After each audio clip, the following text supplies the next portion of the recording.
Hey, it's V again, and I've just run through a book called The Spell Tailors by James Nicol.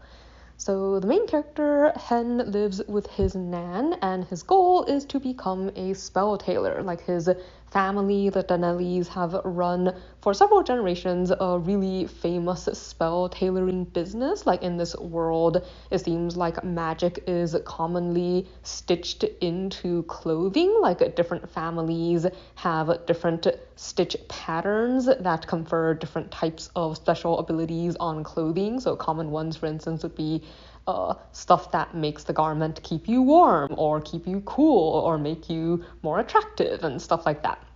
So it's not really clear on why this works exactly, except I think they do use special materials and stuff when they're crafting it, but it's not very well explained.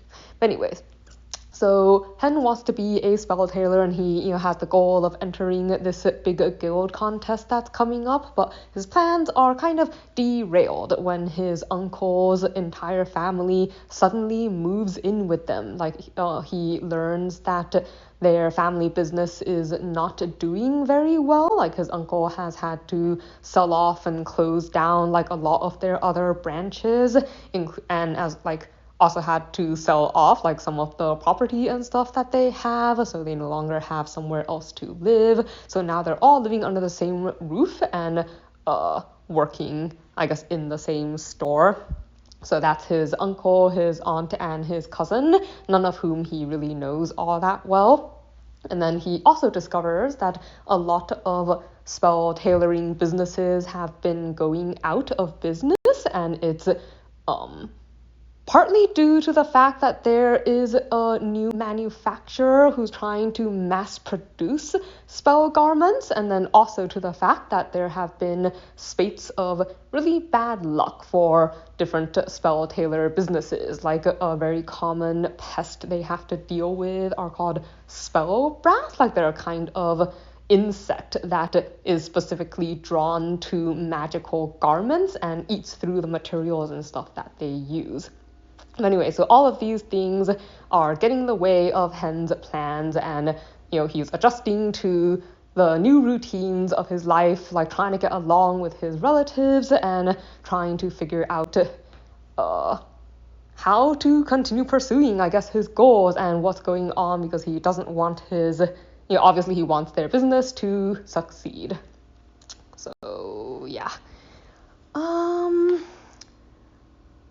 I'm gonna start with what I don't like, and this is entirely my own fault for not paying attention to the age range of this story before I read it.